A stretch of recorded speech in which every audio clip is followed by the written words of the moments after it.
Captain Ibrahim Trayor signed a law that shocked the world. Over 2 million children in Burkina Faso had never attended school, and he vowed to change that overnight. No classrooms, no books, barely any teachers, yet he promised education for every child. What followed was nothing short of a revolution that would challenge tradition, defy poverty, and ignite hope across an entire continent. In this video, you'll witness how one man's bold decision sparked a DAS movement, transforming villages made of salt bricks into beacons of learning and changed the fate of millions. Where are you watching from? Drop a comment below to share your story. And don't forget to subscribe to join us on this incredible journey. Stay tuned. This is just the beginning. The decree was only 6 sentences long, but it would demand more than 60,000 new classrooms, millions of books, thousands of teachers, and a shift in thinking so deep it threatened to split tradition in half. Yet, Trayor didn't hesitate. At exactly 9 hours, the papers were signed. The camera caught the moment his pen met the page. The ink that was dry before most of the nation even knew what had happened. But within hours, markets buzzed, radios lit up. In cafes and dusty courtyards, the phrase, obligation of education, became as common as the word for bread. Can a phrase alone truly reshape a people's future? The real storm, however, began not in the capital, but in a village called Yalgo. There, a child named Samira watched a broadcast from a tiny battery-powered television surrounded by neighbors. She had never seen a president speak directly to children, never heard one say they mattered. The school had closed the year before due to drought. The old building was now a goat shelter. But when she heard those words, she stood up and said nothing. She just ran home, picked up a stick, and began drawing letters in the dirt. The next morning, chaos erupted in Parliament. Some lawmaker clapped, others coughed. He's declaring war on illiteracy with empty pockets. One muttered, "It's impossible." Another barked, "We can't," even for Chalk. But the Minister of Education, a woman named Yasser Coulibaly, stood up. She held a binder in one hand and a child's torn notebook in the other. "I am not here with money," she said.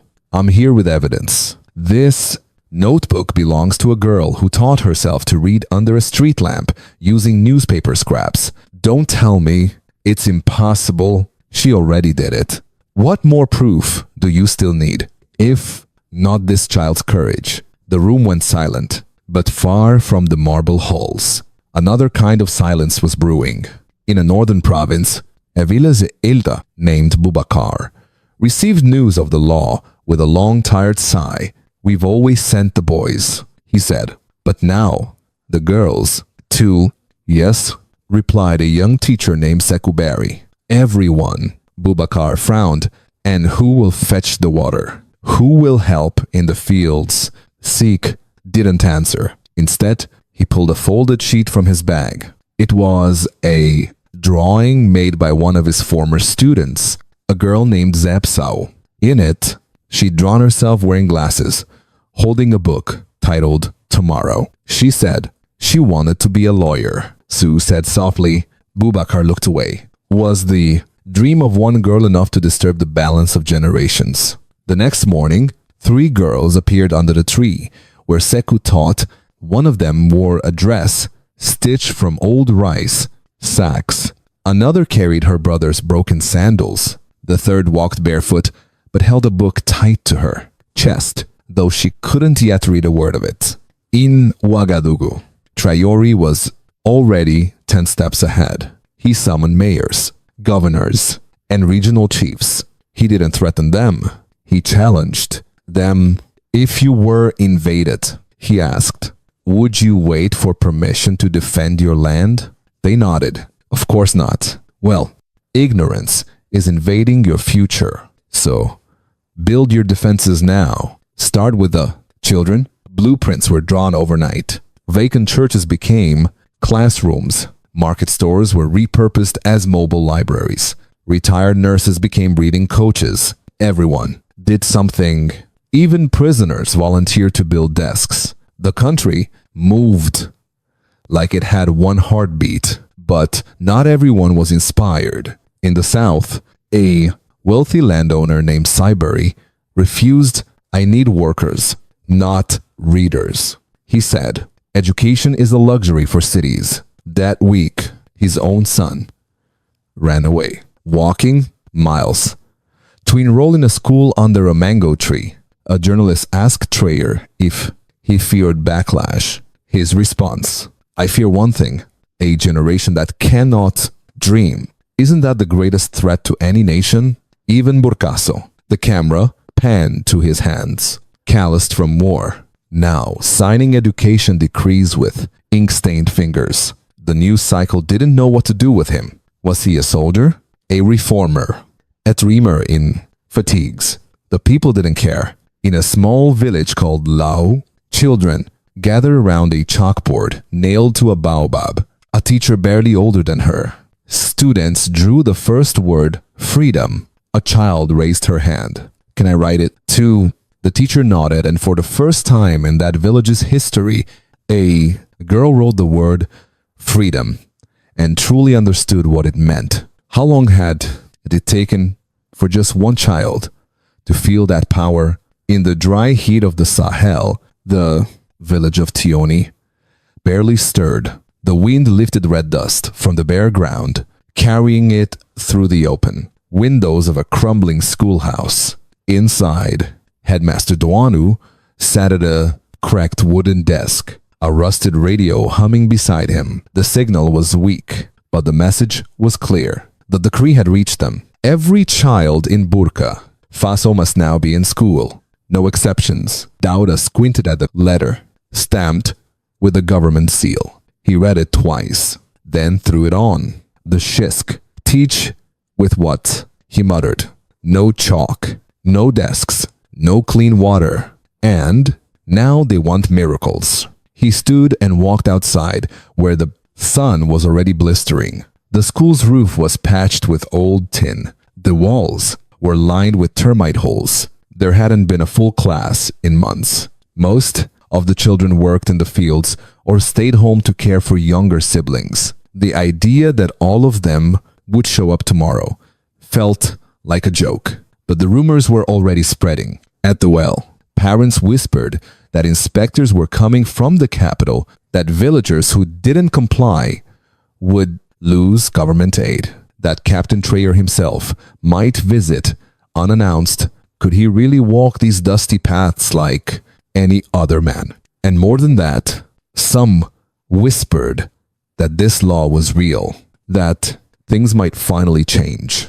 A woman named Nadio stood quietly among them. She wasn't one to talk much, but when someone joked that the decree was just politics, she raised her voice. "I don't care if it's politics," she said. "My girls will go to school, even if they have to walk 5 kilometers.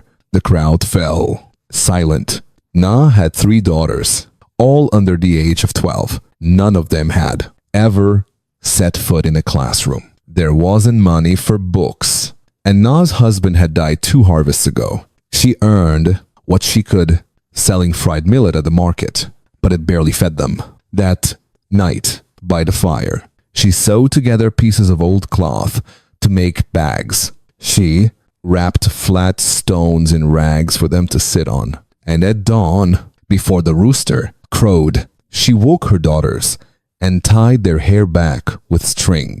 "Today you walk," she told them. "Tomorrow you learn." Duda was stunned when they arrived. He hadn't expected anyone, but there they stood. 3 girls in mismatched clothes, each holding a stick like a pencil, and waiting at the gate. He didn't know what to say. "We heard the school is open now." Anne said simply, "So, we came." He let them in. Word spread quickly. By noon, 7 more children arrived. By the end of the week, there were 21. Some had no shoes. One had never held a pencil.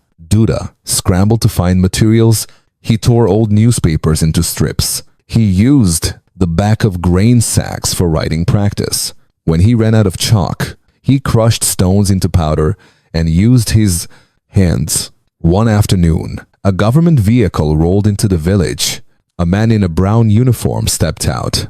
He introduced himself as Inspector Abdul Laibako. Dauda Sanu braced himself. The inspector didn't scold. He didn't threaten. He simply asked, "How many children are here?" "2," Dauda replied. Abdul nodded. "Next week, there will be more." He handed Dot a box. Inside were notebooks, pencils, and bars of soap. No fanfare, no speech, just tools. "You're doing more with less than some cities," Abdul said. "We're watching and we'll keep coming." That night, Dauda didn't sleep. He sat in the doorway of his home, watching the stars. He had once dreamed of leaving the village, teaching in a big school in Ouagadougou. Now, for the first time, he didn't want to leave. He wanted to build. The next day, he called a village meeting. He stood beneath the old mango tree and addressed the parents. "No more waiting," he said. "We start now. If you can't give money, give time. If you can't give books, bring leaves. If your child can walk, they can learn." It wasn't perfect. They had no chalkboards, so they painted flat rocks black and used them for writing. They planted trees for shade. They collected rainwater in pots to keep the kids hydrated, and they kept coming. What do you think is the real impact that of government decrees like TRA on rural education? Can these laws truly change tradition, or are they just empty promises? Share your thoughts and comment. Amen. If you believe Trayor is making a difference, by the end of the month, 56 children sat in rows under the sun learning numbers, reading proverbs, singing songs in 3 languages. Nadio's daughters were always first to arrive and always the last to leave. One day, the youngest, Sinapzao, stayed after class. She tugged on Dauda's sleeve and pointed to a word he had written on a torn piece of cardboard. "Hope," she said softly. "That means tomorrow." Dauda knelt down, looked her in the eyes, and smiled. "It means tomorrow and the day after that too." The village that once laughed at the decree had become its proof. And far away, in the capital of Burkina Faso, a report landed on Trayor's desk. Ton qui, compliance full, attendance rising, resistance none. He read it quietly, then looked out the window of his office. "Of good," he whispered. "Let's see who follows them." Next, the sun hadn't even cleared the trees when Rokia stepped onto the schoolyard. She wore an old blue dress with frayed seams and no shoes. Dust clung to her ankles. Her fingers gripped something tightly, an object shaped like a small tablet. It was a stone, a flat piece of slate. She had carved herself using a rusted knife she found behind the village. Well, on her back was no bag, no books, just a thin piece of string tied across her shoulder. To carry the slate, she walked alone. Not because no one wanted to join her, but because no one believed she'd go. The village of Bandiagra had heard the decree. Chirata's law had reached them through radio broadcasts and traveling merchants. Some believed it, most did not. But Rokia had listened closely, and when her older brother said, "It's just another speech," she looked him straight in the eyes and said, he looked like he meant it. Now she was here first, before the teacher, before the dust had settled. The classroom was an open space under 2 wide mango trees. A chalkboard leaned against the trunk, already strewn with old marks. A few rocks had been rolled into a semicircle to serve as benches. A bundle of firewood lay nearby, ready to be used as support for a future roof. Could this really be where revolutions begin? She sat on the ground, pulled out a piece of coal from her pocket, and waited. The teacher, Mariam Sese, arrived shortly after. She was stunned to find the girl waiting. "You're early," she said. Rokia Trayor nodded. "I didn't want to miss the beginning." "And what do you have there?"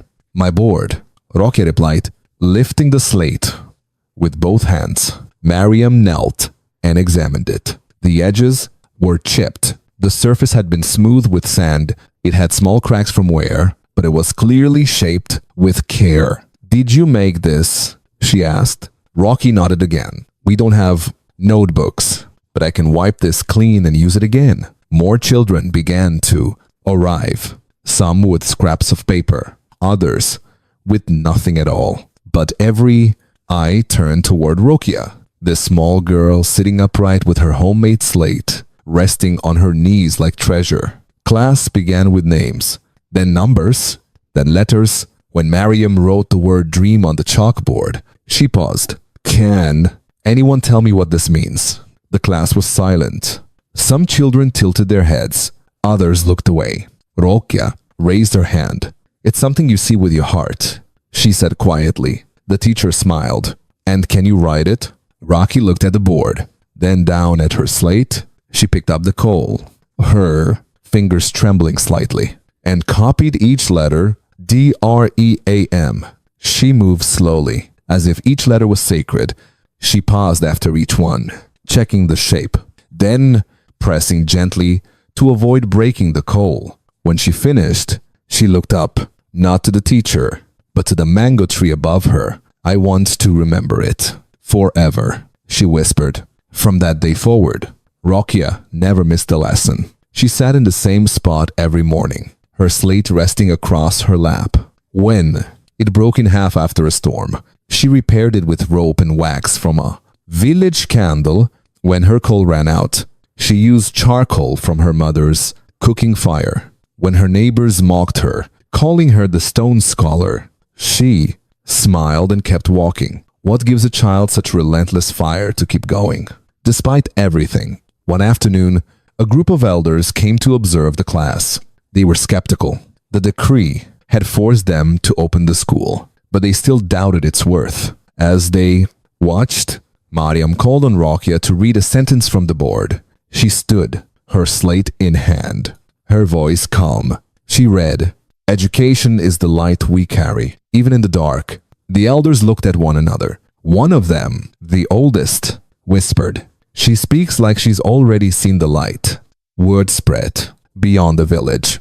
A photographer from a local paper traveled days just to meet the girl with the slate. He snapped a picture of her writing, "Hope in the dust," after class. The image was printed in Ouagadougou. Trayor's office framed it. Months passed.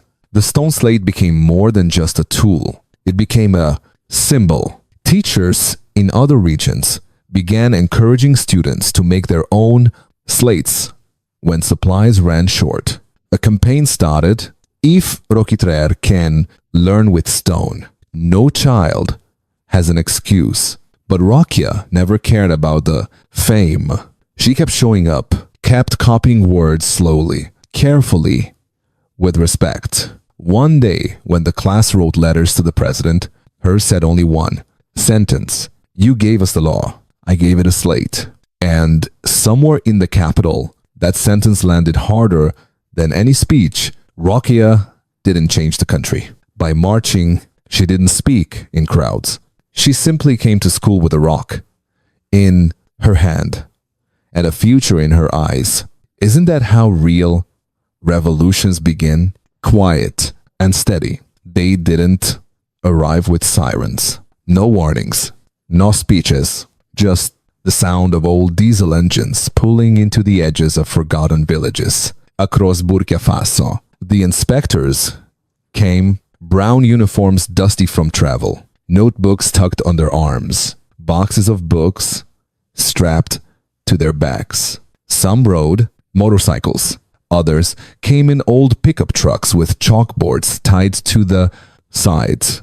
They were teachers, builders, civil servants pulled from every region of the country. Their mission wasn't to punish. It was to check, count, and carry something heavier than orders: hope. In the village of Kuruma, a young inspector named Omar Tapsober stepped off the back of a truck and was greeted by silence. Children peeked from doorways. Elders stared from beneath straw hats. No one smiled. No one offered water. The village chief stood with his arms crossed. "We didn't ask for this," the chief said flatly. Omar nodded. "And we're not asking for permission." He lifted the wooden crate in his hands and opened the lid. Inside were exercise, books, pencils, chalk, and laminated posters of the alphabet. Carefully, he placed the box at the feet of the chief. "This isn't a crackdown," Umar said. "It's a countdown to the future." The chief didn't answer. He turned and walked away, leaving the box untouched. That night, the elders gathered around a fire. Some murmured in agreement with the chief. Others hesitated. They feared change, not because they didn't value learning, but because they didn't trust the source. One elder asked, "Since when does Wagadu know our children better than we do?" Meanwhile, Omar stayed behind in the school hut, sweeping dirt, laying out the books on a bench. By morning, only 2 students had arrived. Both were girls. One of them wore her brother's old trousers and carried her baby sister on her back. The other held a pencil, like it might break if she blinked. Umar Tapsoba didn't scold. He smiled and said, "2 is enough to start a nation." In other villages, similar scenes played out. In Barcelo, a woman named Inspector Hajara Uatara faced worse. Her truck was blocked by a group of men claiming they needed the land for planting. She stepped out slowly, her face calm, her arms wide. "I'm not here to steal your land," she said. "I'm here to give your children away, to defend it with their minds." How far do you think education can protect a community's land and culture in places like Burkina Faso? Could this be the real defense against losing heritage? A boy in the crowd tugged his father's shirt and whispered, "Can I go see the books?" The man hesitated, then stepped aside. In another province, an inspector named Isu Dumbia brought a puppet made of cloth and wood. He used it to teach the alphabet under a tree. Children laughed.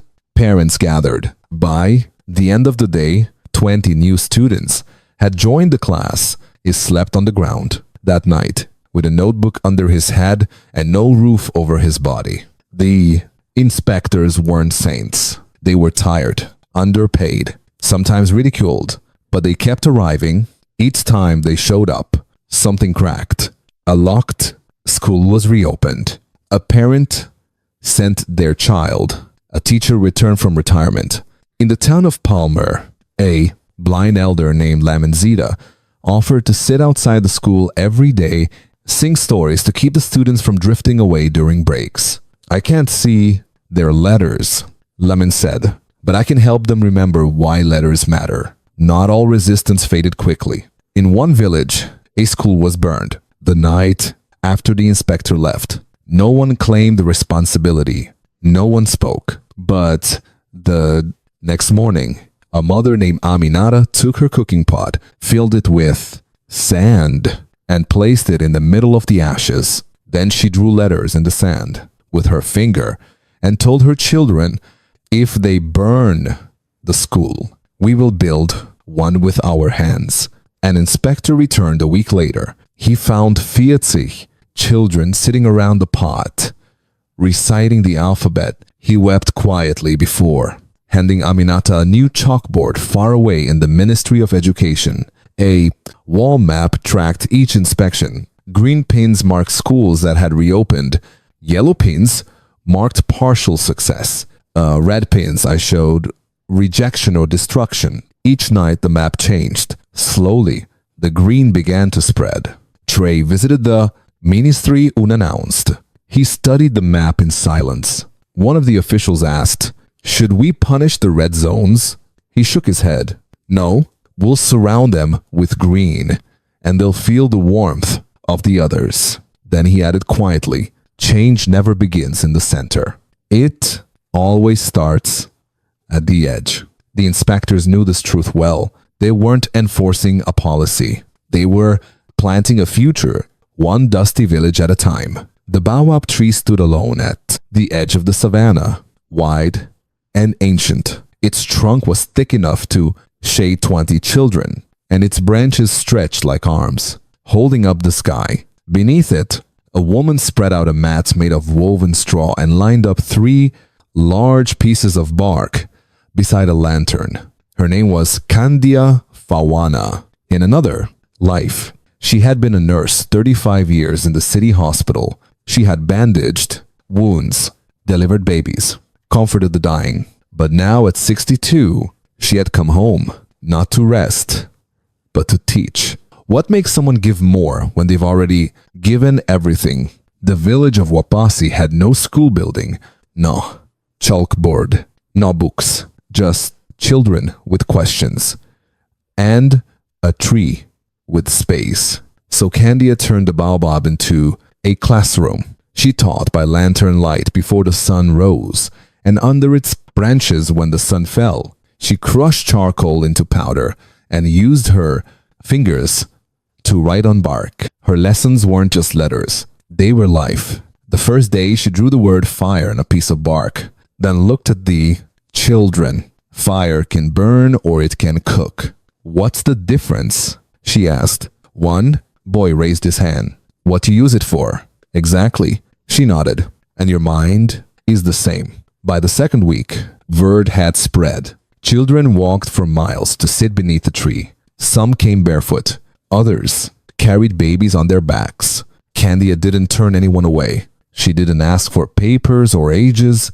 If they could, listen, they could learn. One morning, a boy named Isa Tall arrived late. His shirt was torn. His hands were blistered from working in the boating fields. He stood at the edge of the circle, unsure if he should join. Candia motioned to the space beside her. You're just in time, she said. We're learning the word dignity. He sat, unsure what the word meant. She smiled gently. You don't need to understand it yet. You're already showing it. Each child brought something. One brought crushed flowers to make ink. Another brought smooth stones for seeding. A girl carved letters into bark and tied them together with string to make a book. When the wind blew too hard, Candia tied ropes between trees to hold the bark pages in place. One afternoon, a stranger arrived, a young government official sent by the Ministry of Education. He wore clean shoes and carried a clipboard. When he saw the classroom, he hesitated. This isn't on the registry, he said. Candia didn't look up. She was guiding a child through numbers drawn in sand. I didn't ask to be on the list, she replied. The children came first. He cleared his throat. Do you have teaching credentials? She stood slowly and faced him. I have credentials in bandaging wounds, calming fear, and burying children who never had a chance to learn. That's enough for me. He didn't argue. He sat down on a rock and listened to the rest of the lesson. When he left behind 3 boxes of supplies and a letter of approval signed quietly. The next day in Ouagadougou, that night under the stars, Candia lit her lantern and reviewed the day's work. Beside her was a notebook one of the students had gifted her, each page hand-stitched from paper scraps and rice sack linings. On the first page was a message. Thank you for teaching us that our minds are not empty, just unopened. The next day, she wrote those words on a piece of bark and held it up. This is our motto now, she said. We're not poor, we're rich. In minds not yet opened. The children repeated it. Some whispered, others shouted. One girl stood and added, and no one can steal what's in our heads. Was there ever a safer place and to store treasure than the mind of a child? The classroom grew. Parents began sitting behind the children, pretending not to listen, but nodding along. Teenagers who had missed the years of school started arriving at dusk, embarrassed but determined. Candia welcomed them all. She believed the baobab didn't just give shade, it gave a message. Stand tall, stay rooted, and hold others up. One morning, as the sun painted the sky, a small truck arrived. Inside was a young teacher sent to assist. He brought chalk, slates, even 2 solar-powered lamps. He stepped out and introduced himself with respect. I was told this was a school that teaches from trees. Candia smiled. No, this is the school that teaches from the heart. The tree just helps us stay cool. Together, they taught side by side and under that baobab. In the middle of nowhere, a revolution in learning had already begun. The morning sun hadn't fully risen when the sound of a quiet motor approached the edge of the village of Sinindu. Chickens scattered. A few curious heads peeked out from behind clay walls. A single jeep rolled in, coated in dust, without escort or sirens. No flags, no banners. Just one man stepped out. He wore a clean uniform, boots stained from travel, and no name tag. He didn't introduce himself. He simply stood still, eyes scanning the huts. Then the small circle of children seated under a tree in front of a makeshift chalkboard. A breeze stirred the dry air. As the children continued their lesson, unaware that the president of Burkina Faso was standing a few feet away, Captain Ibrahim Trayor folded his arms. Watching, the children recited a sentence in unison, following their teacher's voice.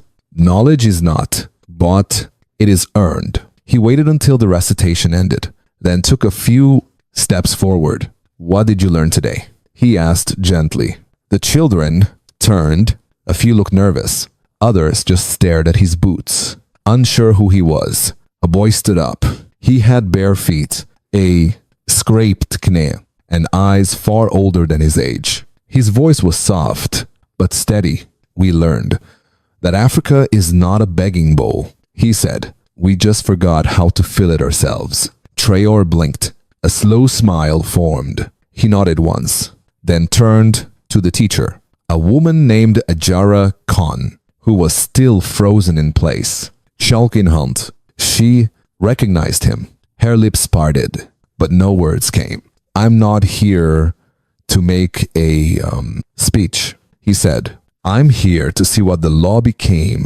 She motioned for him to sit. He chose a flat stone near the back and rested like any other observer. No guards, no entourage, just the president sitting in the dirt with a dozen village children. The lesson resumed. Ahara trembled slightly, but continued. She pointed to a word on the board, dignity. Trayor leaned in. She asked the children, can you use it in a sentence? A girl in the second row raised her hand. My mother has dignity, even when she cleans other people's clothes. Trayor looked down at his boots. He tightened the laces slowly, not to fidget, but to hide the emotion in his face. After the lesson ended, he stood and turned to the children. Can I ask one more question? He said. They nodded. What would you build for your village if you had everything you needed? Hands shot up. A school with walls, chairs, so we don't sit on the ground. A library, a place, where girls don't have to leave when they get older. Then one child, a very small boy, said quietly, a roof. So we can still learn when it rains. Trey turned to Ajara. Do you have what you need? He asked. She hesitated, then told the truth. No, but we make do. They learn anyway. He looked at her for a long moment, then nodded. I'll be back. He walked to the jeep, opened the door, and reached inside. He returned with a wrapped package, a sealed envelope marked with his signature. He handed it to her. Deliver this to the regional governor. He said, you won't wait months for help. He turned to the class once more. Remember, this, he said, your president didn't come here to be thanked. I came to thank. To you, you are the proof that the future isn't far away. It's already sitting under this tree. With that, he climbed into the jeep and drove away. kicking up dust as silently as he had come. Safiatu, too, held the envelope to her chest. The children rushed to her side, tugging at her sleeve, asking what it meant. It means, she whispered. He saw us.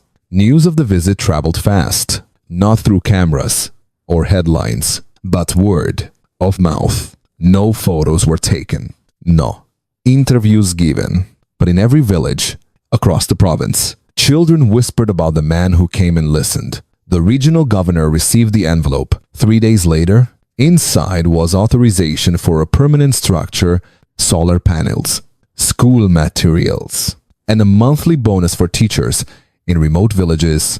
Hands signed, effective immediately. Vikslotter, construction, and in Sindhu began. The same children who had learned under a tree helped carry bricks. Parents mixed cement. Safiatu painted the word dignity above the doorway of the first completed classroom.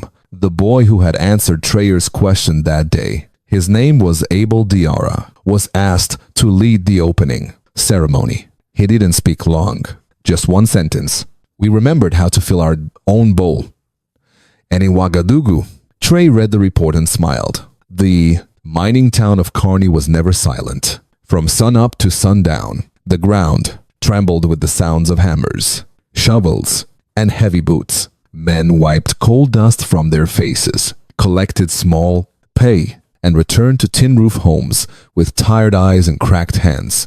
School was not something they thought about. It was a luxury for people who didn't dig to survive. When the inspectors came with the decree, they were met with folded arms and firm voices. Let them work, said one father. It feeds us. They don't need books. They need strong backs. The local teacher, a soft-spoken man named Bacher Camera, stood before the gathered men in the town square and tried to reason with them. These children are not tools, he said. Their futures are waiting to be built. The men laughed. Futures don't put food on the table.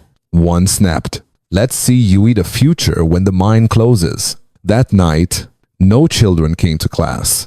Had hope been crushed so easily again? But something began to shift quietly, unexpectedly. One evening, after a long day in the mine, a girl named Hawa Basiono was helping her father count his wages. She held a slip in her hand, tracing the numbers with her finger. Papa, this isn't right, she said. What do you mean? He asked.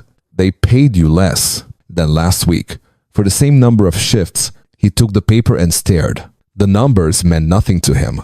He couldn't read them. Never learned how. He had always trusted the foreman, trusted the math, trusted silence. But Haw didn't. She took out her notebook and began teaching him how to count, pointing at each number, slowly repeating them until his lips moved with hers. For the first time in his life, he asked her to explain it twice. And she did. That same week, another boy, Kareem, showed his uncle how to read a safety sign at the mine's entrance. The older man had ignored the red warning for years, thinking it was just decoration. Kareem read it out loud. Danger. No entry during gas testing. The uncle looked at the sign, then at the boy. Why didn't anyone tell us? He asked. They did, Kareem replied. You just couldn't read it. Word began to spread and hushed. Conversations at dinner tables. Fathers asked their children to help read utility bills. Some brought home forms from the mining company and asked for help signing their names. One father, Hamidou Sanya, had never written a word in his life. That night, after the house fell quiet, he sat with his youngest daughter, Hawa, under the glow of a candle. She held his hand steady and guided it over a scrap of paper. Write your name, she said. Hey, hesitated. What if I get it wrong? Then we try again. It took hours. By midnight, the paper was full of crooked letters and faded smudges. But in the center, in bold pencil was his name, clear, simple, real. Hamadou stared at it for a long time, then folded it and placed it inside his work shirt like a sacred note. The next morning, he didn't go to the mine. He walked his daughter to school. The others noticed. At first, just a few fathers began sitting at the back of the open-air classrooms. Some pretended they were just passing by. Others said they were checking on their kids.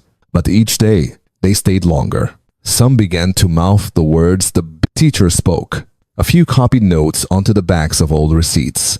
Bachari saw it all and said nothing. He let the silence become permission. One afternoon, the town foreman arrived at the school. He was known for being harsh and impatient, but that day he brought a box of safety pamphlets and quietly asked, "Can you help me explain these to my workers?" Bar nodded. The following week, a night class began just for adults. No desks, no fees, no judgment. Hamidou was the first to enroll. Others followed. They laughed at their own mistakes, competed over who could write their names fastest, and stayed late after lessons ended just to keep learning. The mind didn't close, but something else opened. Fathers began to see their children differently, not as small workers, but as translators of a world they had never touched. And slowly the town shifted. Trayor received a letter from the regional office weeks later. It included a photo, 10 miners standing in front of a chalkboard, each holding a notebook with pride. On the back of the photo, written in careful handwriting, "We thought they were digging for gold. Turns out they were digging us out of silence." Isn't that the kind of revolution no explosion could ever start? The storm didn't start with thunder. It started with paper. Inside the National Assembly building in Ouagadougou, the chamber was packed, folders lapped against desks, shoes echoed against marble floors. Microphones crackled as officials took their seats. At the center of it all stood the Minister of Education, Yer Koulibaly, holding a thick binder wrapped in a plain cloth. The room buzzed with tension. The education decree had taken root in the villages, but here in the capital, it was under attack. Lawmakers from opposition parties leaned back in their chairs, arms crossed, waiting for their turn to speak. Others flipped impatiently through the printed proposal. The speaker called the session to order. One lawmaker stood without waiting for his mic to activate. "This is madness," he said. "It's too expensive. We need roads, not dreams." Another joined in. "Homes are collapsing. We can't waste millions building schools in places that barely have drinking water." Yera didn't flinch. She had been a teacher before she was a minister. She had seen students cry from hunger and still beg to stay in class. She had taught in rooms with cracked walls and no windows. Now she had a chance to change all of it. But first, she had to survive the storm. She stepped forward, unwrapped the cloth, and placed the binder on the podium. "I am not here with dreams," she began. "I am here with data." The screen behind her lit up. Slide 1. School attendance up 46% in rural zones. Slide 2. Adult literacy requests up 81%. Slide 3. Child labor cases down 39%. The room grew quiet. Some leaned in, but then a voice shouted from the back, "And who will pay for all this? Have you found a tree that grows textbooks?" Laughter broke out. Yazer let it settle. Then she clicked to the final slide. "Our budget," she said firmly, "will not rely on foreign debt. We are using what we already have, mining royalties, a reduction in government vehicle imports, and yes, a 10% cut in military perks." Gasps. One general shifted in his seat. "You're cutting defense," he snapped. "We are strengthening defense?" Yasher replied. "Education defends the future. Better than bullets defend the past." The room erupted. Some cheered. Others slammed fists. One minister demanded the proposal be withdrawn. Another accused her of weakening national security. She raised her hand slowly, palm open, and waited. Then she said, "We will teach with what we own." or we own nothing at all. Silence. Traore was not in the room. He watched from his office screen. Glowing in the dim light, his advisors whispered around him, anxious. Should we intervene? One asked. No, Traore replied. She's not losing. She's forcing them to choose. Back in the chamber, Yira pulled something from her bag. A piece of bark faded with use, covered in charcoal letters. This, she said, holding it high, was sent from a girl in the north. She carved it herself because she had no notebook, and she still managed to write the word freedom. She turned slowly, meeting the eyes of each lawmaker. Can you look her in the eye and say she's too expensive? No one spoke. She placed the bark on the podium and stepped back. The speaker called for a vote.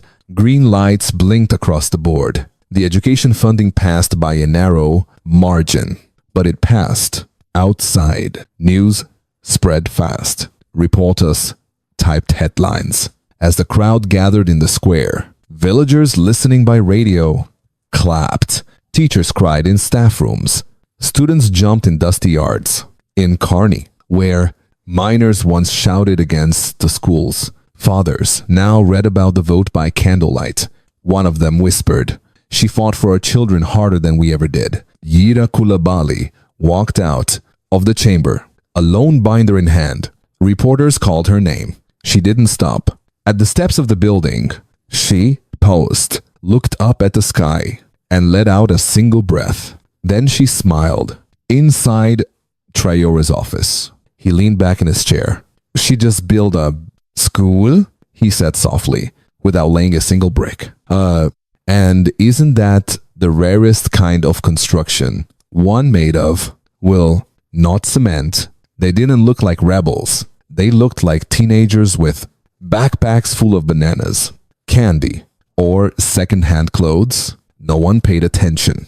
As they moved through train stations, bus dépôt, dusty alleys behind shops. But what they carried was not food or fruit or sweets. It was paper, pages of photocopied textbooks, hand-typed listen, poems about freedom, arithmetic tables, geography notes, folded carefully, hidden skillfully, wrapped inside snack packaging, tucked between bars of soap, slid beneath the plastic lining of produce boxes. Their movement began in the outskirts of Bobo de Eso, where a boy named Chikba borrowed his uncle's printer. He stayed up 3 nights in a row, scanning textbook pages. His cousin had brought from the city. His house had no electricity, so he powered the printer using a car battery and a solar panel strapped to a wooden pole. He called it the press. The first bundle he printed was 20 pages of French grammar, folded and packed into a biscuit tin. He handed it to a girl who rode her bike to a village 2 hours away. The tin arrived safely. The teacher who received it wept. More requests came. Soon, Sheikh wasn't alone. A girl named Avet Kabor created diagrams for biology using colored pencils and old cereal boxes. Another youth scanned entire math chapters and saved them on memory cards disguised inside broken phones. The network grew. They called themselves Leisure, the carriers. They operated quietly, without permission, without profit. They printed in bedrooms, in market stalls, in back rooms of churches. One boy used a typewriter, abandoned since the 82nd. Every letter was slightly off-center, but the message was clear. Learn. Authorities began to notice. One night, a group was stopped at a checkpoint in Wahagwa. The officer opened a box marked soap donations. Inside were layers of wrapped books, each stamped. The officer held it up. "What is this?" he asked. The boy replied calmly, "We only smuggled hope." The officer didn't arrest them. He waved them through. In another town, a shipment of banana crates was opened by a curious merchant. Tucked under the fruit were dozens of laminated charts, anatomy drawings, maps of West Africa, vocabulary guides. He brought one home to his daughter. She read, until midnight. Some smugglers got caught. One girl named Ajaruma was brought before a local judge. She stood without fear. Do you deny transporting unauthorized educational materials? The judge asked. No, she replied. Do you have anything to say in your defense? Yes. If the law had printed enough books, I wouldn't have had to. The courtroom fell silent. The judge dismissed the case. Even priests joined in. A chapel in Cupales began hiding printed books inside hollowed Bibles. Sermons included vocabulary lessons.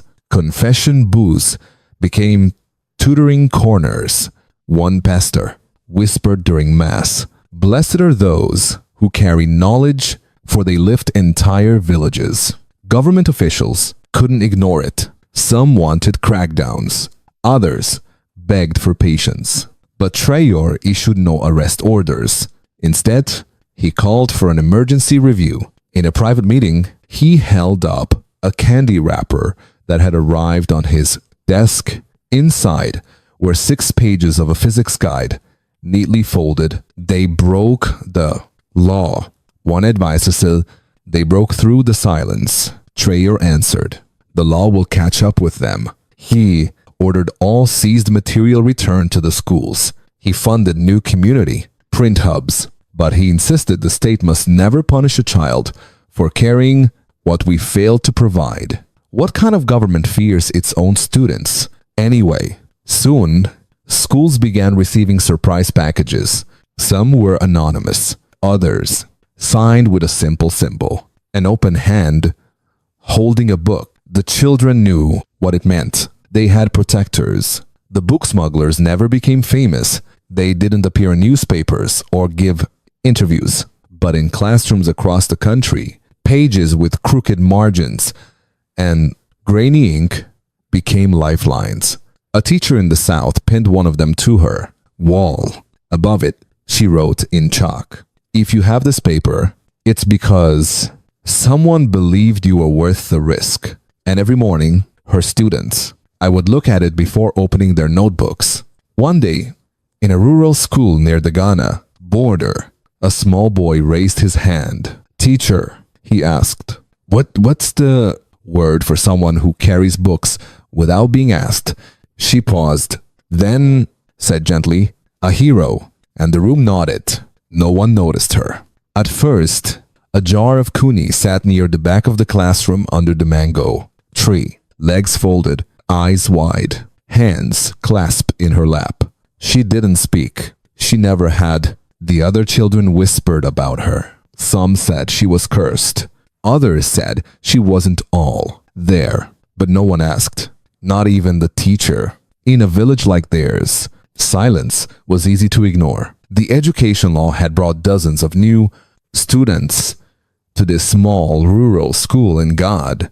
They came barefoot, eager, and loud. The teacher, Salamata Sauro, did her best to keep up. Leçons moved quickly. Names were written on the board. Sentences practiced aloud.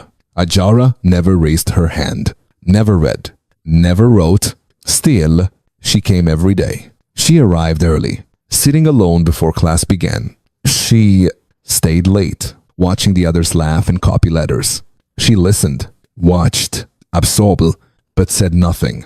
One morning, a package arrived from the regional office, part of the new distribution from the National Print Hub. Inside were posters, maps, and 3 battered picture books. Salamata handed them out quickly. One of the books, faded and torn at the edges, was left on the corner of her table. At the end of the lesson, as the children packed to leave, Ajara lingered, her eyes locked on the book. Salamata hesitated, then held it out. "You want this?" she asked gently. Agara didn't answer, but she stepped forward, took the book in both hands, and sat cross-legged on the floor. Slowly, she opened the pages.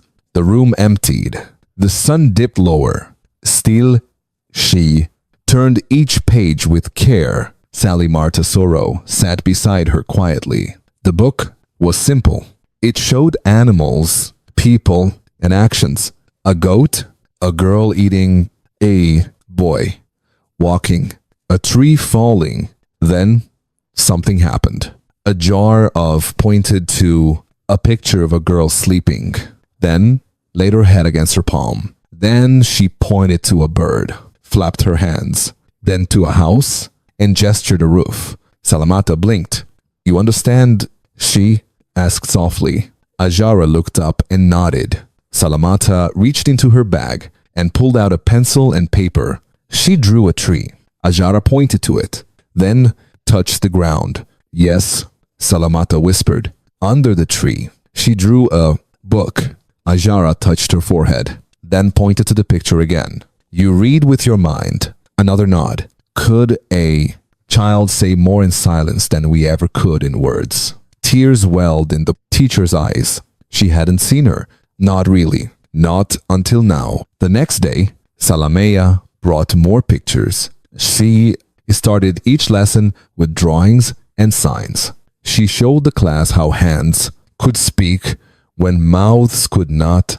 At first, the students giggled, but then they watched Ajara come alive. She pointed, she signed, she showed them that she'd been listening all along, that she knew the alphabet, the colors, even some arithmetic. She just needed another way to answer. By the end of the week, the class had a new ritual. One student would draw a sentence on the board, and Ajara would sign it back. They called it talking with your hands. One day, the village elder visited the school.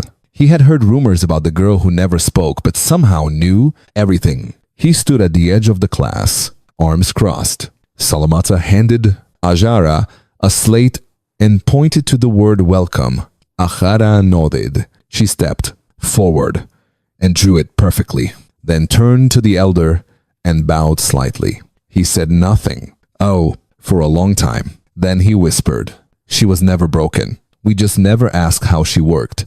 News spread fast. The regional coordinator arrived with a volunteer from the National Disability Office. They brought new materials, books with large images, posters with sign language, writing boards with movable letters. For the first time, the school had a dedicated learning corner for nonverbal children.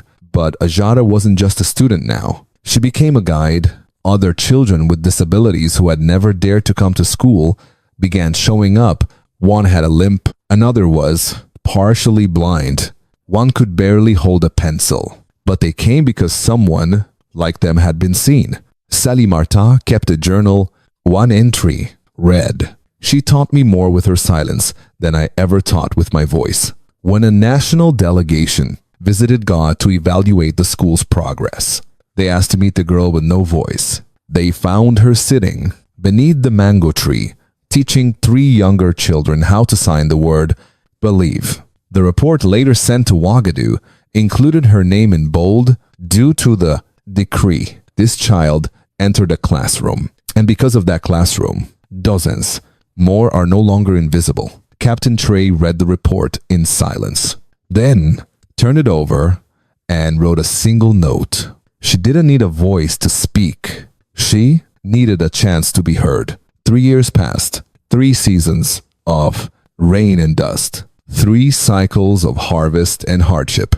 And yet across Burkina Faso, something had taken root that no storm could wash away. The classrooms were no longer empty. They stood now in valleys, on plateaus, beside rivers, beneath trees. Some were made of brick, others of clay and tin, a few still on the canvas, but they were real, alive, filled, not with silence, but with children, learning, struggling, growing, and now they were ready to step forward. The day of graduation arrived like a sunrise after a long night. From the far corners of the country, over 10,000 rural children traveled to local gathering points. They came on foot, on donkeys, on carts pulled by brothers, cousins. Some walked for hours. Others had never left their villages before. They arrived in mismatched shoes, and many without any at all. But what they wore, proudly stitched by mothers, grandmothers, sisters, was a sash of cloth across their shoulders. Each one read the same word sewn in 3 languages. Possible. In Ouagadougou, the largest ceremony was held at the open air national arena. Wooden benches had been painted fresh for the occasion. A canopy of white cloth shaded the stage, which was decorated with the flags of every province, but there were no banners of politicians, no VIP seating, no cameras flashing in the faces of officials.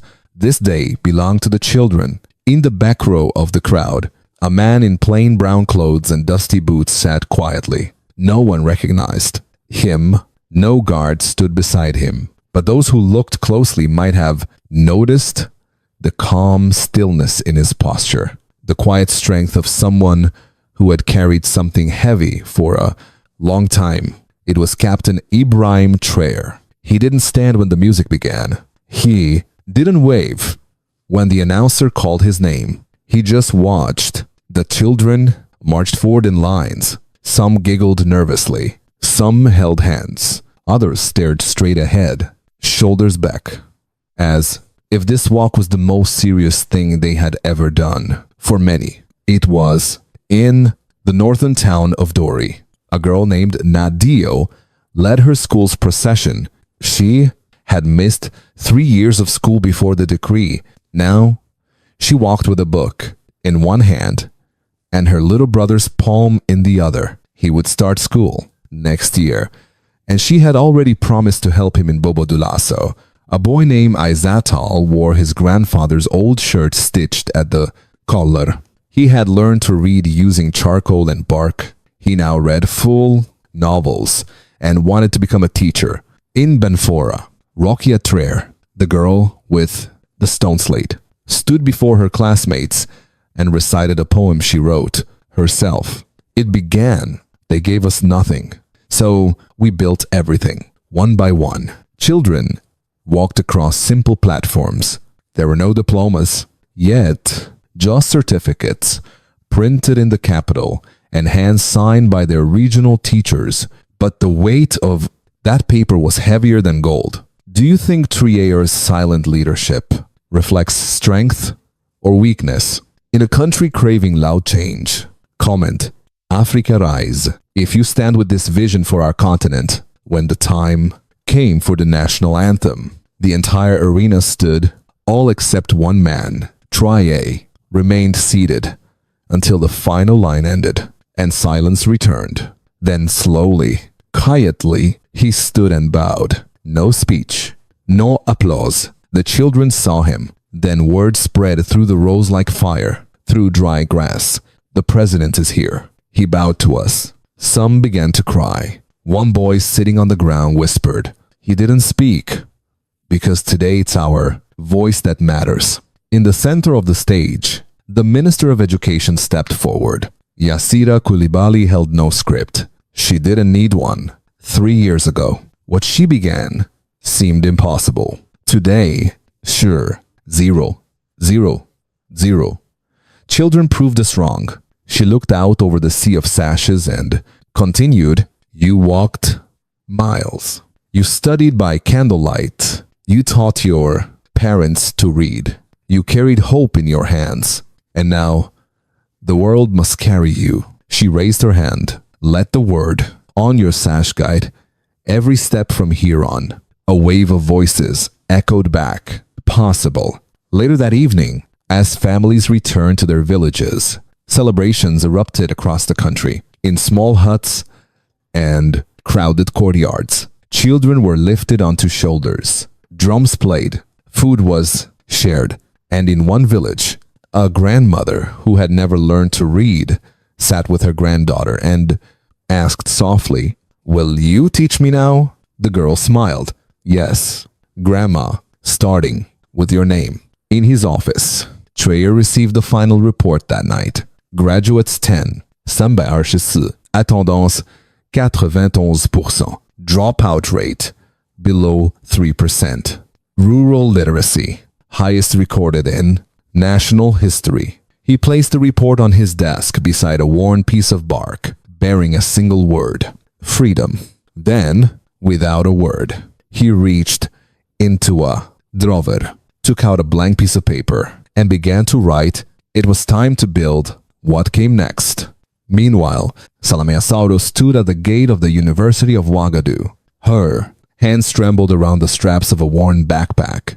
Hefing as a Newa clutched a bag like this. For 11 years, she had walked the dusty paths between her family's goat pen and a single classroom beneath a mango tree. She had carried goats on market days, water on scorching afternoons.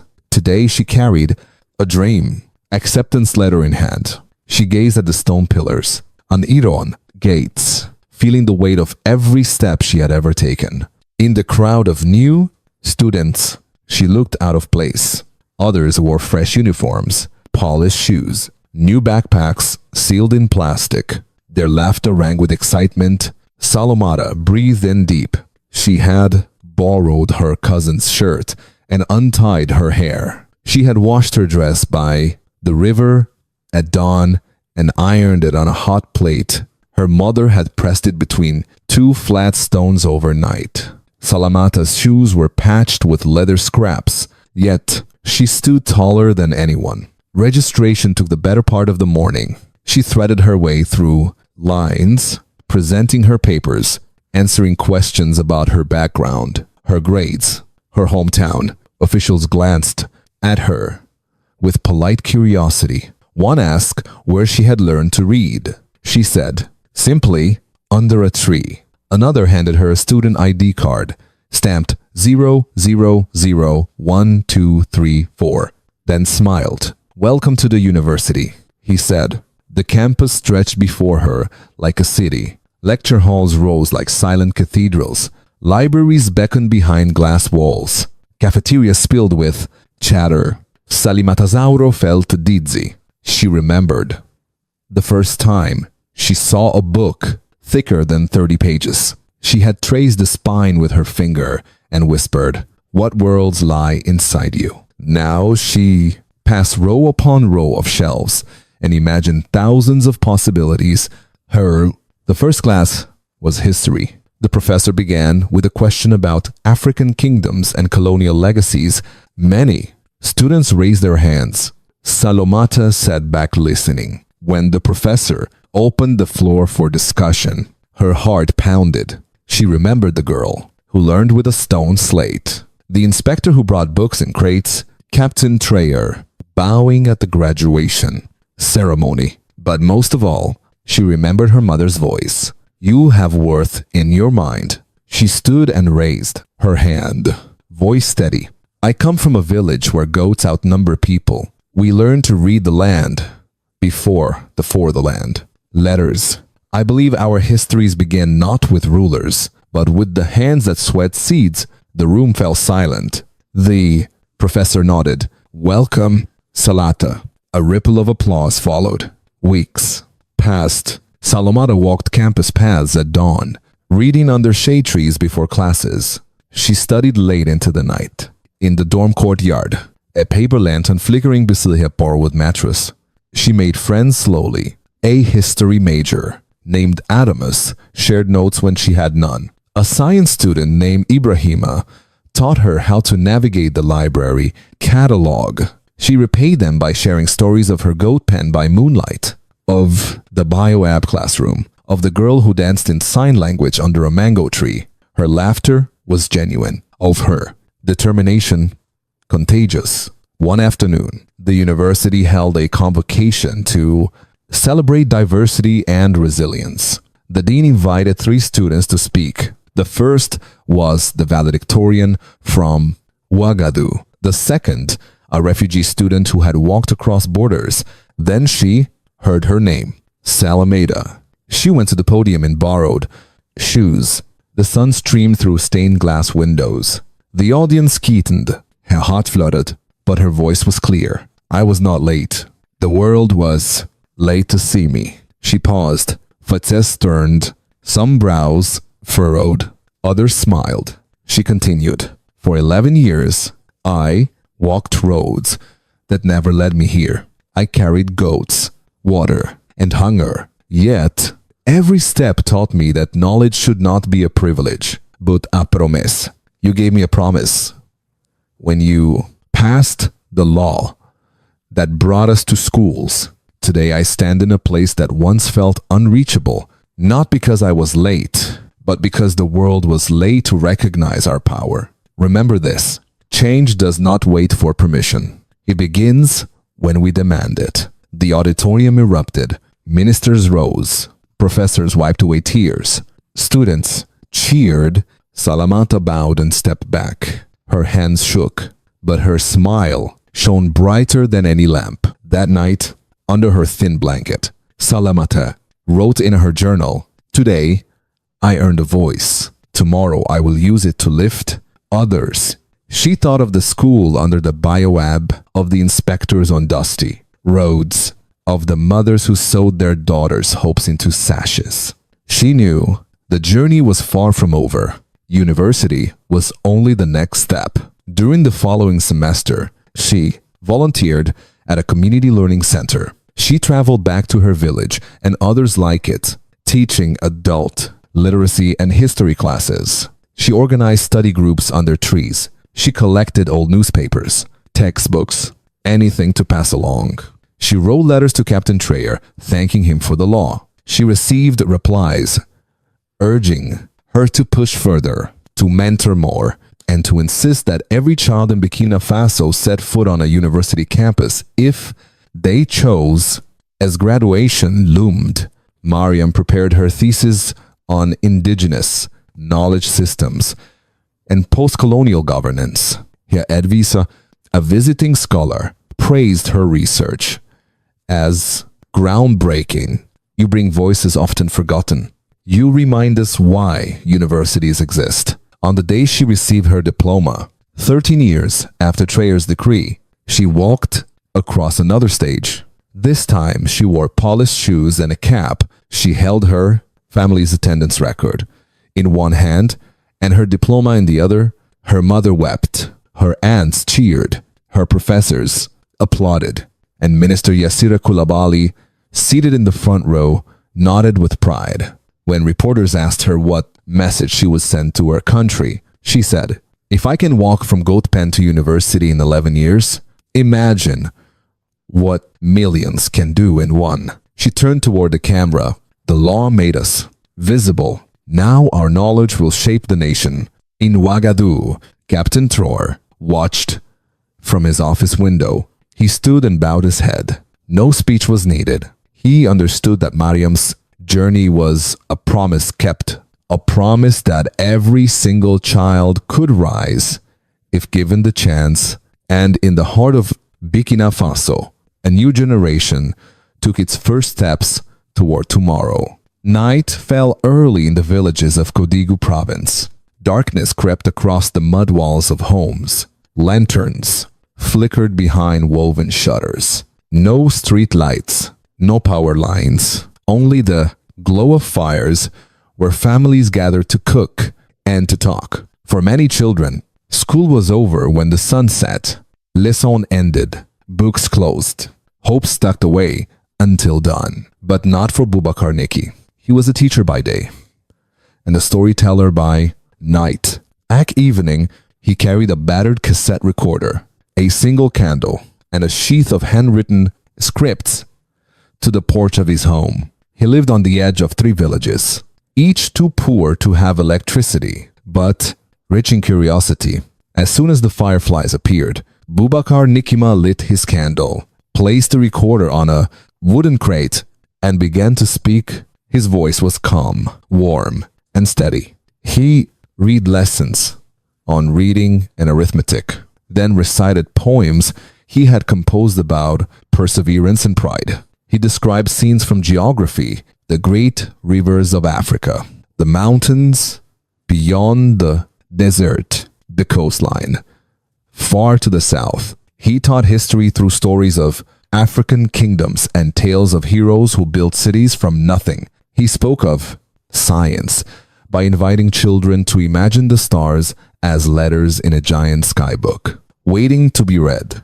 He recorded for 3 hours every night. Then he walked the dusty roads to the local radio station, a tin roof shack powered by a diesel generator. He handed his tapes to the operator and told him to air the program at dusk. The first broadcast reached only the villages within a 10-mile radius. A few families tuned in on old battery radios. They gathered in small circles, leaning close to catch every word.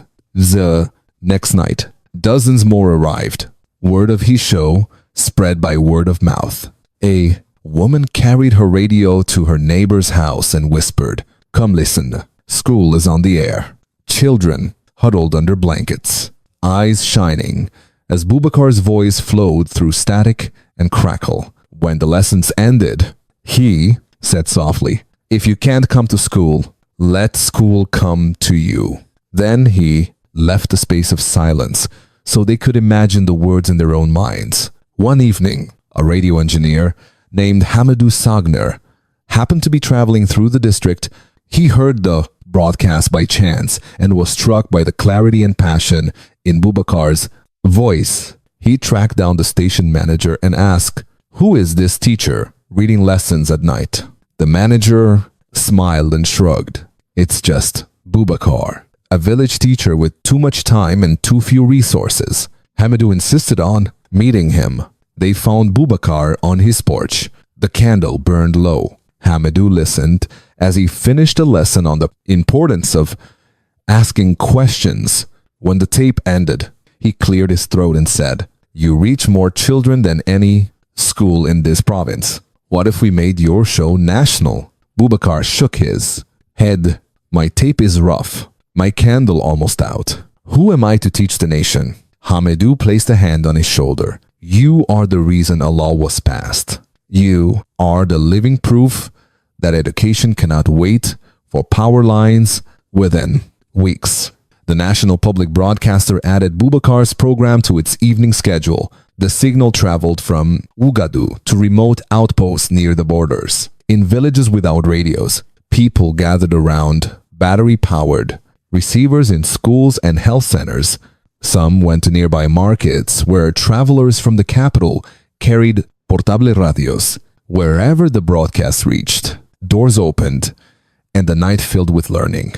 Parents who had never had the chance to go to school clapped when a math problem was solved on air. They cheered when Boubacar read letters from children in other regions. They cried when he dedicated an entire episode to a young girl who had walked miles to attend class under a tree. He read her letter word for word, pausing to let the words sink in.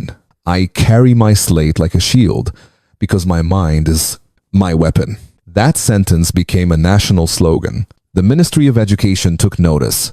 They invited Boubacar to the capital to meet with the minister in a conference room with polished floors and wide windows. Boubacar sat across from Yassira Koulibaly. She said, "Your voice carried the decree into homes we could never reach. You made education personal.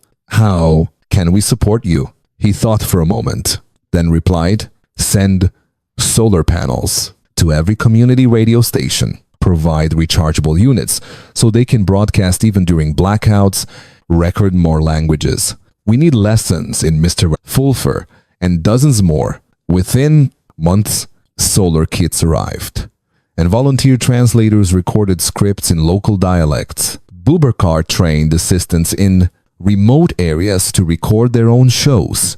Night after night, the national network became a chorus of teachers speaking to children in voices that sounded like home. In one village, the elderly sat under a baobab, listening to a lesson on reading street signs.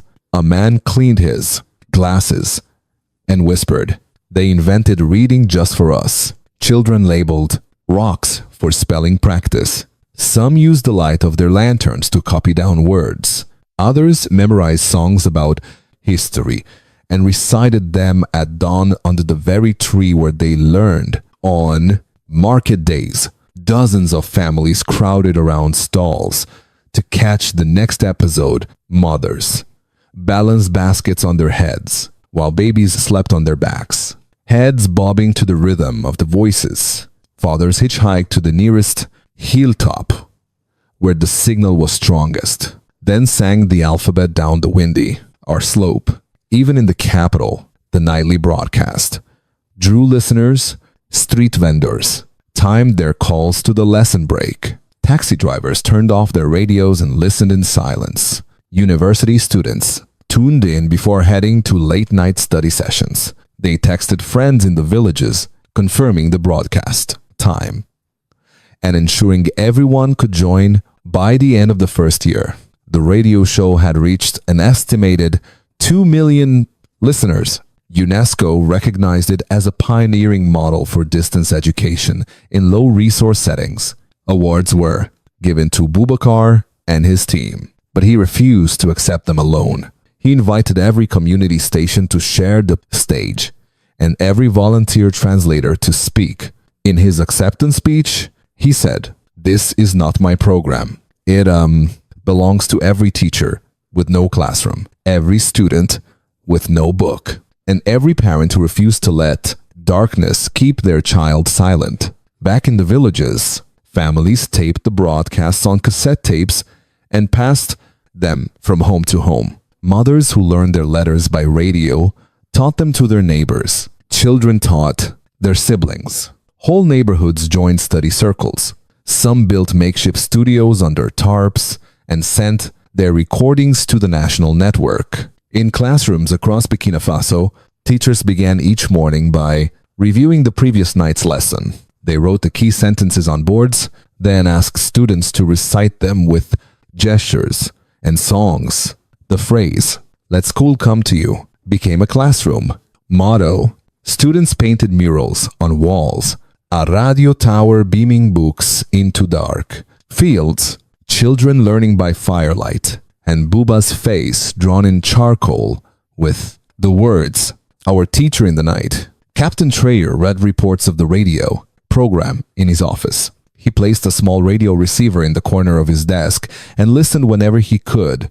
One evening, as the sun set over the presidential compound, he heard Boubacar Niki's voice say, "Knowledge is not borrowed, it's cultivated in the mind." The next morning, Trey called a meeting and said, "We need more nights like this. We need to break silence with every word we broadcast." And so the law that began in a hall full of barefoot children grew into a river of voices flowing through the night, feeding minds under lantern light, proving that even when power fails, knowledge cannot be extinguished. The morning, the report landed on Captain Trey's desk.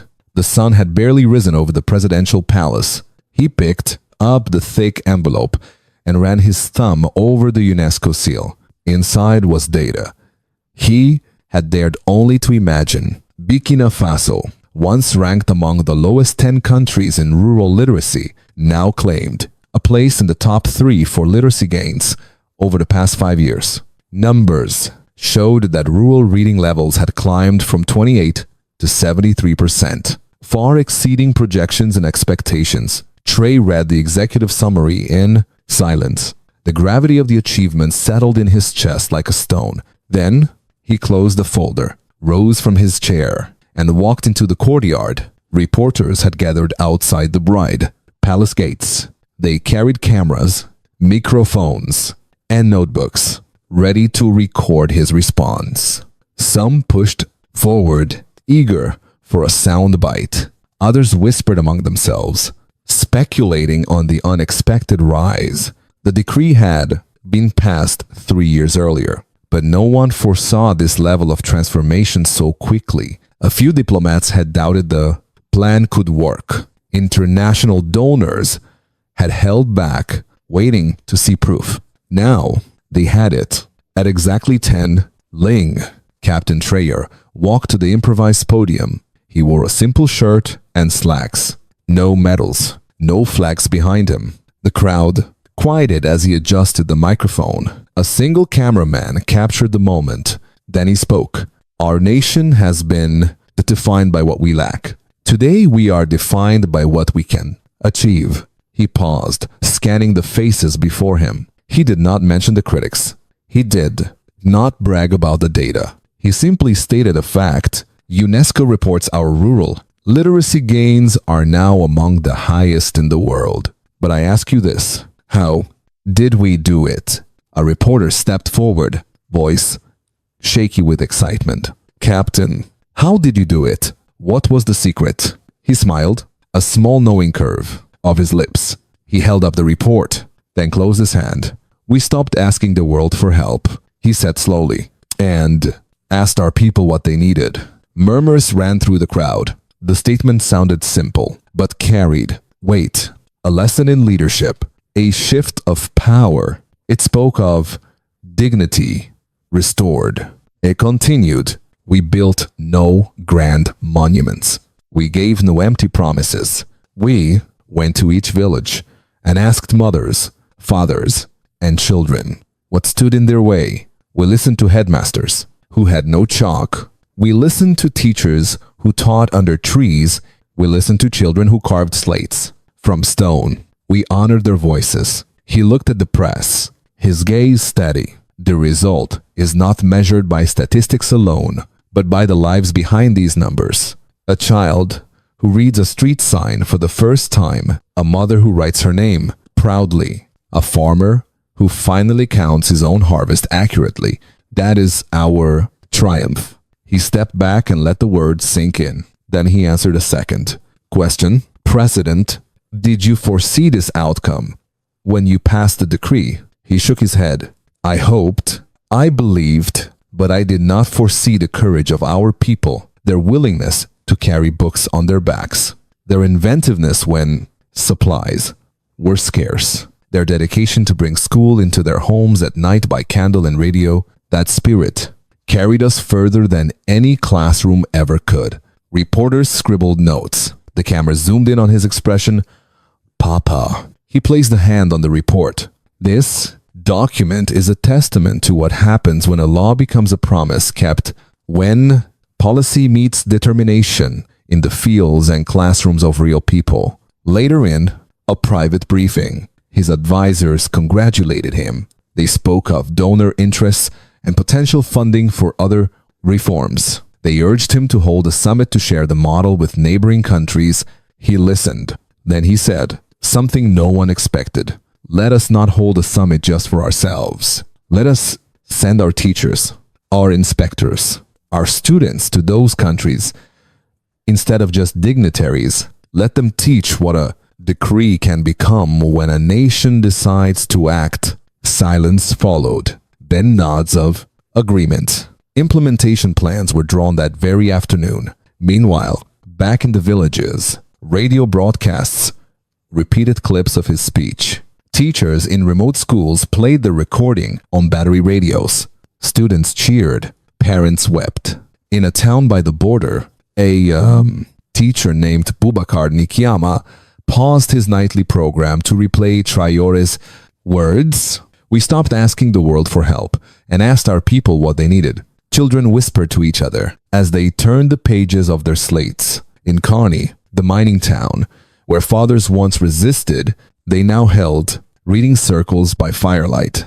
They read the report aloud, word by word, and then discussed what came next. One father looked around the circle and said, "We need a library." In Dori, a group of graduates from the first class plotted to build a vocational training center. They remembered Usman's line. We remembered how to fill our own bowl. Now we vowed to fill it for the next generation.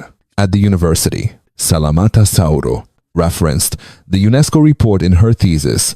She argued that true development required leveraging local knowledge, agency, above external aid. Her work was cited at international conferences through every level of society. The message resonated. Empowerment begins with listening. The next morning, Trayor visited the Ministry of Education. He entered the classroom where children practiced reading and heard them recite the preamble of the decree. He asked them what it meant.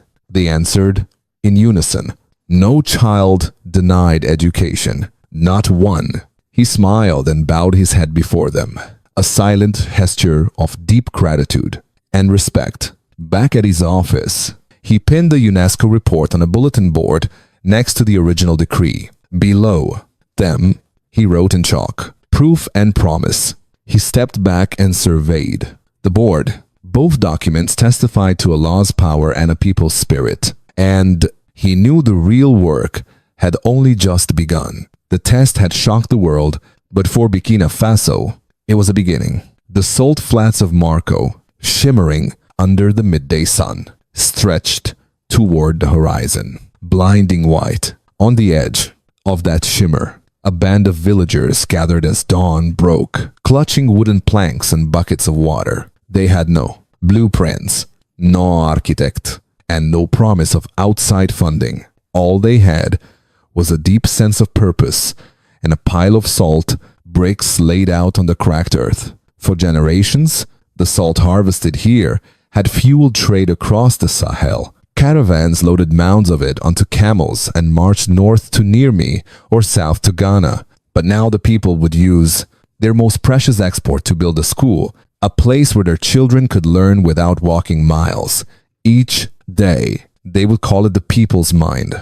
The project began when an elder named Sadou Edrago stood on a low mound of salt and addressed the gathered crowd. "We have salt beneath our feet and knowledge in our hearts," he said. "Why wait for someone else to give us a school? We will build it ourselves." A murmur of agreement rose. Women nodded, carrying water from a distant young men hefted wooden posts. Retirees gathered mortar made from salt and clay. Even children joined in, leveling the ground with small hoes. By midday, the first layer of salt bricks was laid. The bricks were coarse and brittle, but when lashed together with a mixture of clay and straw, they formed sturdy living walls. A dozen villagers worked side by side, laughing when a brick crumbled, then quickly replacing it with another. They called the process learning by doing. Within days, the walls rose chest high. They worked in shifts to avoid the worst heat. Mothers cooked midday meals over open fires. Children brought snacks and water, asking questions about math and history. As they delivered supplies, one afternoon, a group of inspectors arrived unexpectedly from the regional capital. They wore crisp uniforms and carried clipboards. The villagers paused their work and formed a circle. "Is this legal?" "No permit." "No government order." The lead inspector asked. Sadou stepped forward and wiped sweat from his brow. "We are legal in spirit," he replied. "This school belongs to the people. We answer to our children." The inspectors exchanged glances. One nodded slowly and said, "Carry on then." The next morning, a teacher named Candia arrived. She had been teaching in a temporary shelter, but had heard of the new project. She courageously brought chalkboards and scrap wood to fashion desks. She organized the children at the edge of the site and began the day with a lesson on geometry, using the walls themselves as examples of rectangles and triangles. "This wall is made of shapes," she said, "just as your mind is made of ideas. We will fill both with knowledge." The children traced the outlines of bricks in the sand, counting rows and columns. They traced letters on makeshift slates until their fingers were chalk dusted. When the lesson ended, they stood and waved, shouting their thanks. By the end of the week, a roof went up. The villagers had enlisted carpenters from a nearby town who donated time in exchange for salt bricks. The beams were joined with wooden pegs and twisted vines. Palm fronds woven into mats covered the top, providing shade and glimpses of the sky. On opening day, the school was still incomplete. Windows had no frames. Floors were dirt, but the archway had been carved with the words "The People's Mind" in 3 languages. Inside, rows of simple desks faced a large blackboard mounted on the salt wall. A crowd gathered. Children in mismatched clothes, parents wiping tears, elders leaning on canes, and even the inspectors in plain clothes When the children entered, they gasped as light filtered through the palmettes. They ran to their desks, fingers trailing along the salt walls. Cararu and Dee stood before them and called the first lesson. "We don't wait for money," she said, voice ringing across the room. "We build with belief." The children repeated the phrase. Some stumbled over the words, others spoke clearly, their voices echoing against the salt bricks. The regional governor arrived with a small entourage. He expected a rundown shack. Instead, he found a functioning school full of eager students and proud builders. He walked through the hall, touching the walls with wonder. "This is remarkable," he said quietly. "You build this with salt and wood and belief." Saduago grinned. "We built with our hearts." The governor produced an envelope.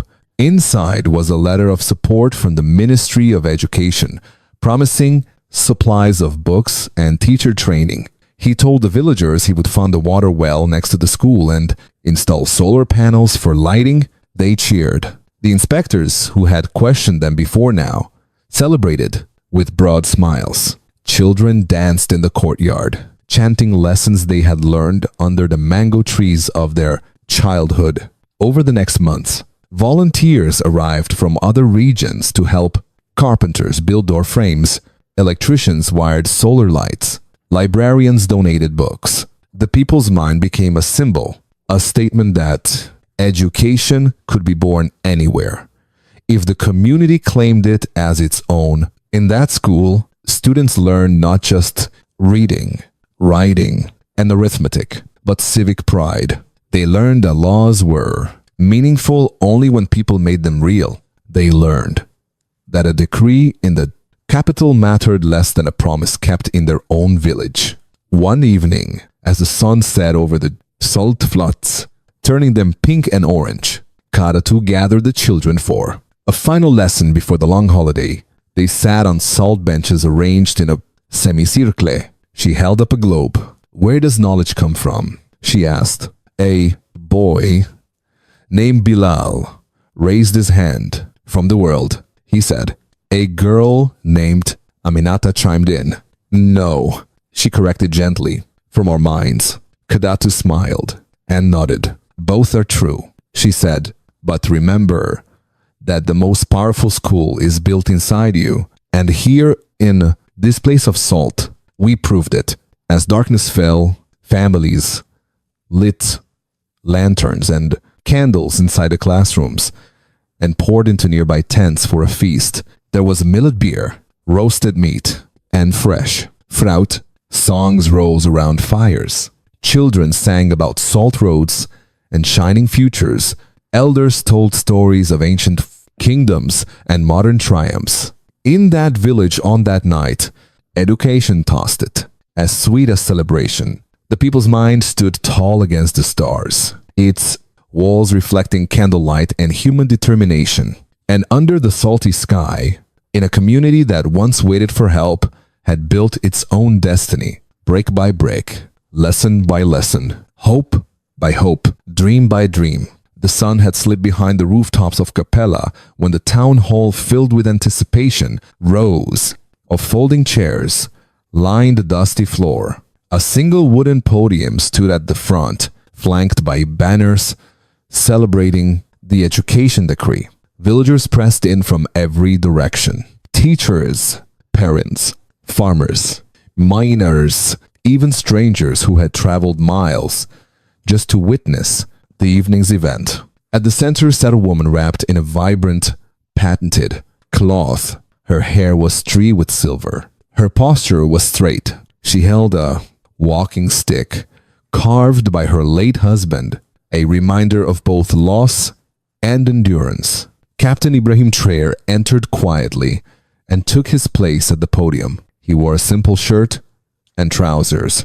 No formal speech was printed in his hand. Instead, he carried only the quiet weight of expectation. He waited as a young student introduced him, her voice trembling with pride. When she finished, the crowd erupted in applause.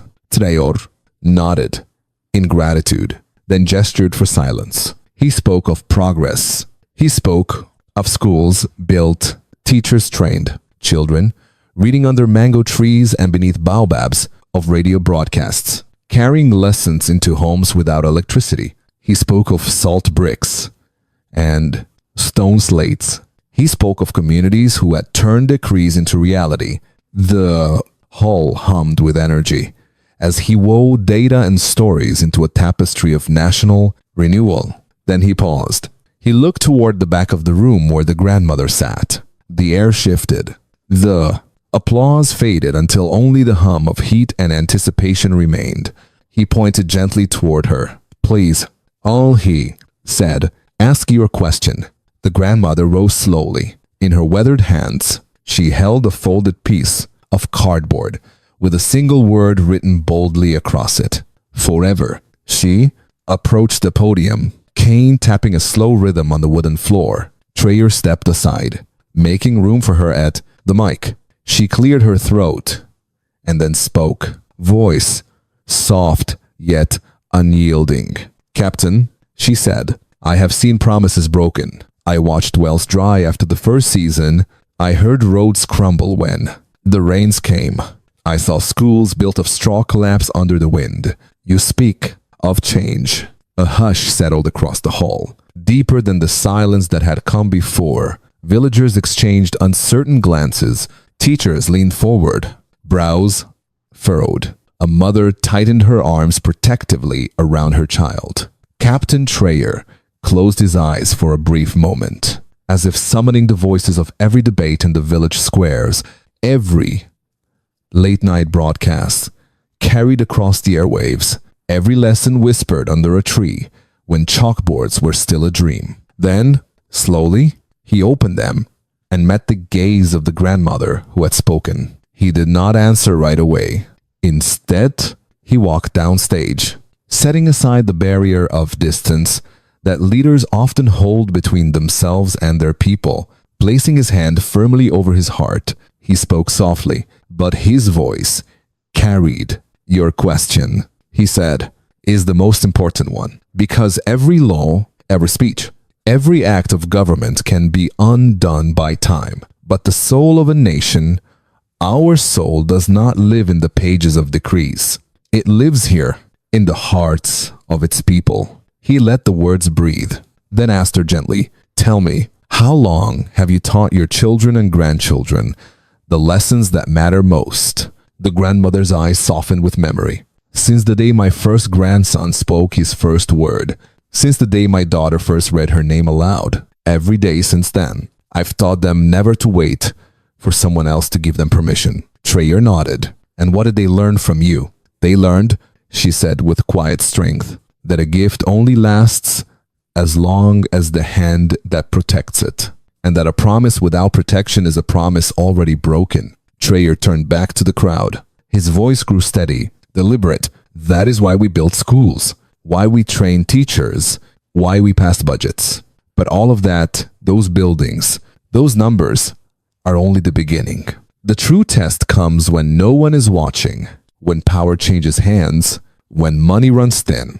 Then the question becomes, will our children still read? Will our teachers still teach? Will our communities still believe in what we have built?" He looked again at the grandmother. "That is why your question matters more than any official report, because a law can spark change, but only people can keep the fire alive." He paused, his eyes sweeping over the crowd. "When I am gone, I will not leave behind stacks of books or rows of classrooms. What I leave behind is your question, a challenge to every grandfather, grandmother, mother, father, neighbor, and friend. Teach your children to guard what has been given to them.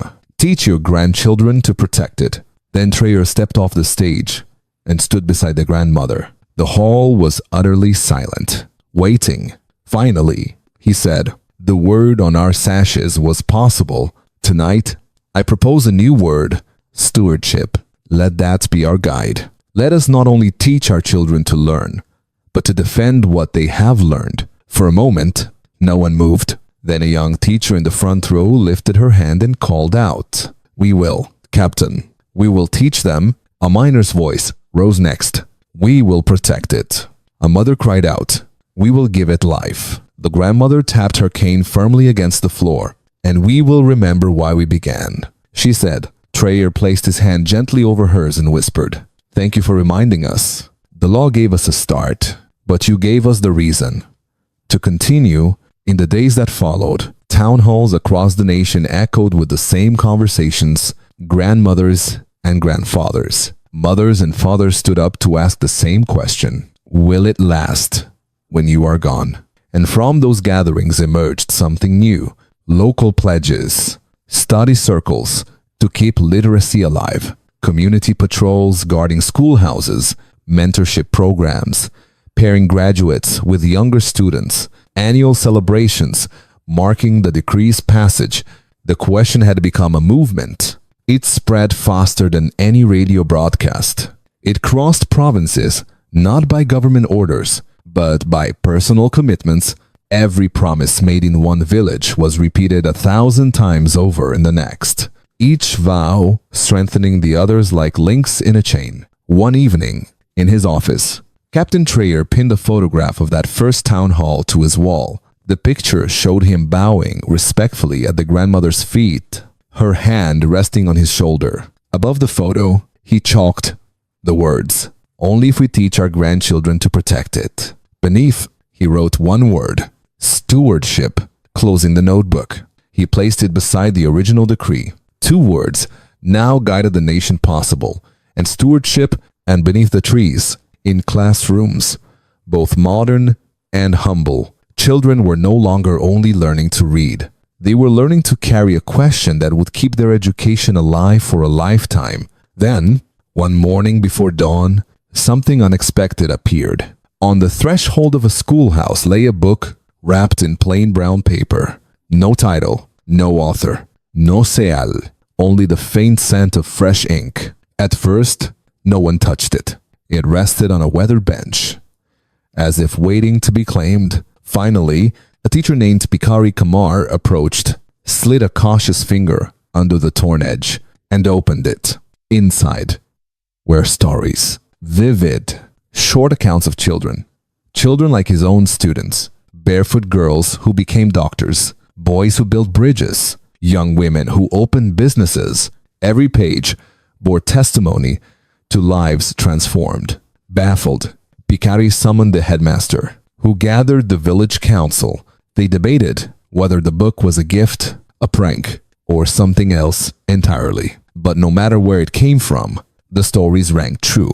By sunrise, news spread to neighboring villages. Each had found its own copy overnight. No two were wrapped the same, yet the words inside matched perfectly. To the villagers, it felt as though the book had risen from the very soil they tilled, a voice born of their own earth. Pikari opened one story aloud. It told of Sally Marta, a girl from the Salt Flats who studied under a baobab tree, then grew into an engineer, designing solar pumps for her community. She carried her slate like a shield. He read, because her mind was her weapon. Children leaned forward on broken benches, eyes wide. Elders sat in the shade, shaking their heads in disbelief, marveling that such children could come from their own province. By midday, every school in the district was reading the book aloud. Teachers passed it from class to class, students taking turns with each paragraph, and each story began the same. A decree in the capital, a community that refused to wait, a child who took one step toward learning. Each ended with a reflection on how that persistence transformed an entire region. In the village of Boone, the word of the mysterious book traveled quickly. A retired miner named Isa Tall, his hands calloused from years of labor, asked to borrow a copy. He carried it beneath the shade of a mango tree and began to read. The story he found was about a boy named Isa, a boy who taught his father how to read wage slips so no overseer could cheat them again. Isa's lips curled into a smile as he whispered the final line. They once called us illiterate, but we called ourselves awake. Closing the book, he placed it gently on his lap. This, he murmured, is not just their story. It is ours, all of ours. No one knew who had written the book. Some whispered that the Ministry of Education had commissioned it to mark a decade of progress. Others believed it came from a nameless writer who wanted the people to remember their own strength. A few claimed it was the work of countless volunteers, copying pages late into the night. But in the end, the origin did not matter. What mattered was the message across Burkina Faso. The book traveled from village to village, school to school, hut to classroom. Grain markets bustle in the mornings, but in the afternoons, people paused to listen to the stories. Shepherds in the north carried it beside their goats, stopping to read under acacia trees. Women in the west spun cotton while reciting lines about girls who became teachers. Migrant workers in the east gathered their children beneath tarps, reading aloud by lantern light. Radios picked up the text, broadcasting readings at dusk. The entire nation listened. In Ouagadougou, Minister Yassira Coulibaly received her copy with a note attached for every reader. She read through her lunch break, tears falling as she recognized familiar names, villages she had once visited, children she had met. She paused at a line about a girl scratching sacred letters onto a stone slate, and at another about a first graduation where students walked proudly into a university courtyard. By the time she reached the final page, she stood at her window, overlooking the city, whispering, "This belongs to all of us." Far away, Captain Ibrahim Trayor sat in a briefing on infrastructure plans. An aide handed him the book. He flipped through its pages and lingered on a story of a boy named Ibrahim, who used his education to organize a cooperative that brought clean water to 5 towns. Trayor read the closing words again and again. "They once called us illiterate, but we called ourselves awake." He closed the book and looked at his staff. "How many copies exist?" "Only one per district," they told him. "Keep it that way," he said firmly. "Some things lose their power when they are everywhere. This book must travel. Its journey must be part of its lesson." And so, in villages, the passing of the book became a ceremony. After reading, a child would wrap it carefully in cloth and deliver it to a neighbor. A vow was made. The next reader must pass it on within 7 days. Each school recorded the dates. Each family treated the moment with reverence. The book became a rite of passage. Season passed. The book endured rainstorms and dust, scorching heat, and curious dogs. When a copy was torn or smeared, villagers recopied the words by hand, ensuring that no story was ever lost. Local artists painted murals of the characters, filling school walls with vibrant colors. Educational conferences began to feature sessions titled "Learning from the Nameless Book." International observers traveled to Burkina Faso to witness the phenomenon firsthand. They were astonished at what they found. Literacy rates soaring, classrooms alive with discussion, communities working together to protect what they had built. Requests came from abroad to translate and adapt the stories, but Captain Trayor refused. "This book," he said, "belongs to those who wrote it with their lives. Its power is theirs." Years later, a single edition was placed in the National Library. Its spine bore only the words, "Stories of Awakened Minds." The author remained unknown. School children visited the library to touch its pages, but most still preferred the circulating copies, books worn with fingerprints, patched with cloth, passed through generations. In every home, in every village, the Nameless Book was no longer just a collection of stories. It had become a mirror, reflecting back what the nation could achieve when people believed in their own right to learn. And on the very last page, beneath the final line, "They once called us illiterate, but we called ourselves awake." There was always a blank space. That blank space invited every reader to write their own story. Some wrote of sons who had become teachers. Some wrote of daughters who had become doctors. Some wrote of simple victories. A father signing his name. A mother reading her first letter. A child teaching a younger sibling to hold a pencil. The blank page was never empty for long. It became a symbol, not of an ending, but of a nation always in motion, always awake.